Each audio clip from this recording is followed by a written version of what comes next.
ओम नमः शिवाय। जय श्री कृष्णा। राधे राधे। एक बार फिर से आपका स्वागत है आपके अपने चैनल द रिलीजियस लाइफ में। भोलेनाथ की कृपा आप पर और आपके परिवार पर हमेशा बनी रहे। दोस्तों, अभी तक आप शिव पुराण के 4 अध्याय की कथा सुन चुके हैं। आज के वीडियो में आप सुनेंगे 5वें अध्याय की कथा। कथा शुरू करने से पहले हमेशा की तरह आपसे अनुरोध है कि अगर आपने अभी तक मेरे चैनल को सब्सक्राइब नहीं किया है, पहली बार मेरे चैनल पर आए हैं, तो कृपा करके चैनल को सब्सक्राइब कर लें और कथा अच्छी लगे तो लाइक ज़रूर करें और ज़्यादा से ज़्यादा शेयर करें। इसके साथ ही कमेंट में ओम नमः शिवाय लिखना बिल्कुल भी ना भूलें। तो चलिए अब हम शुरू करते हैं शिव पुराण के 5वें अध्याय की कथा।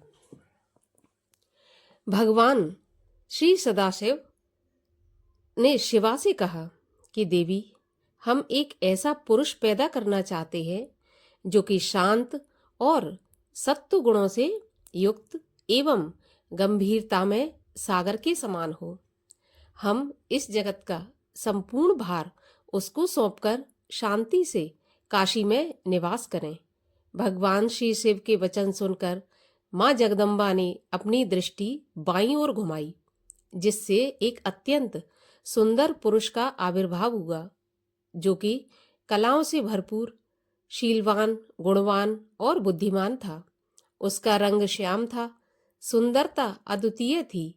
शरीर का प्रत्येक भाग सुडौल एवं सुंदर था।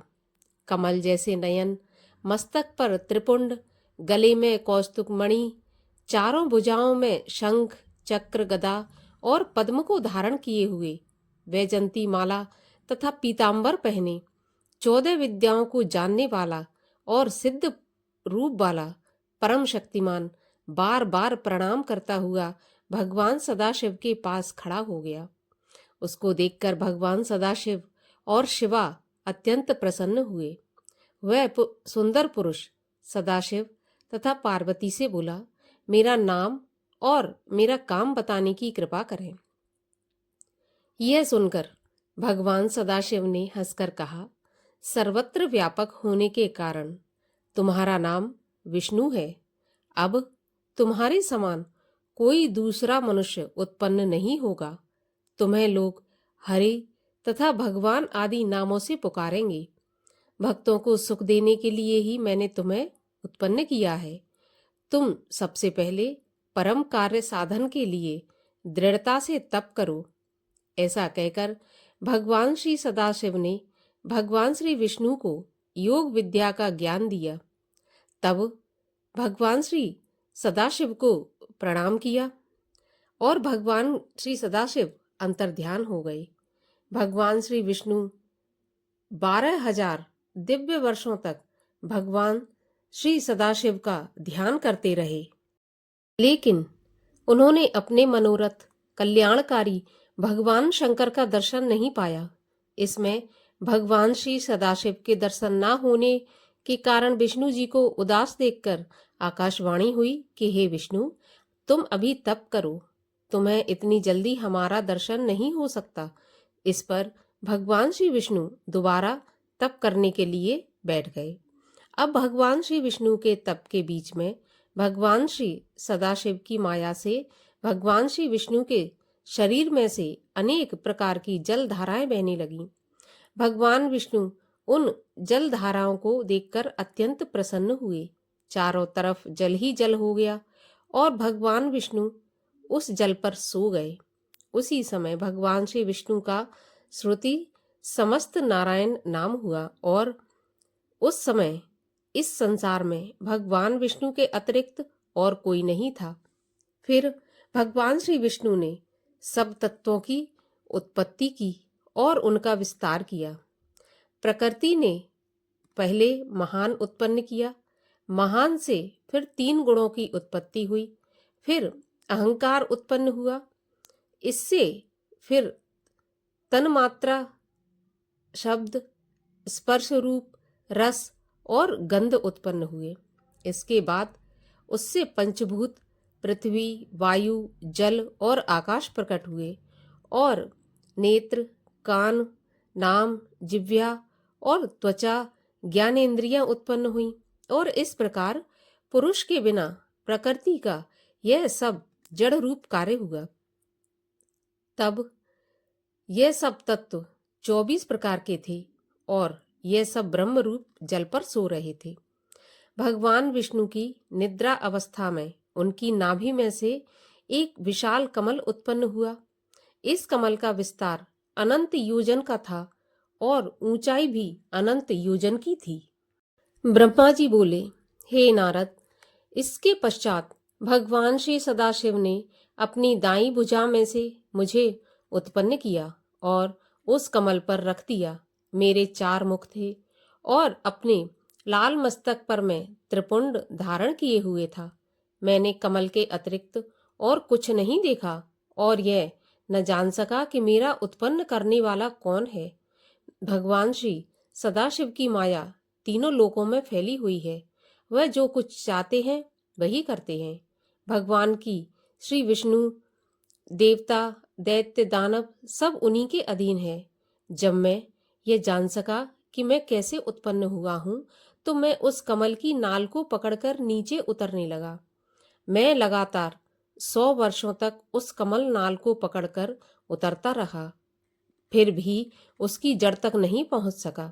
तब मैं दोबारा कमल के ऊपर चढ़ने लगा। ऊपर आने में मुझे 100 वर्ष लगे, लेकिन जब मैं ऊपर पहुंचा तो वहां कमल नहीं था। यह देखकर मैं बड़ा घबराया।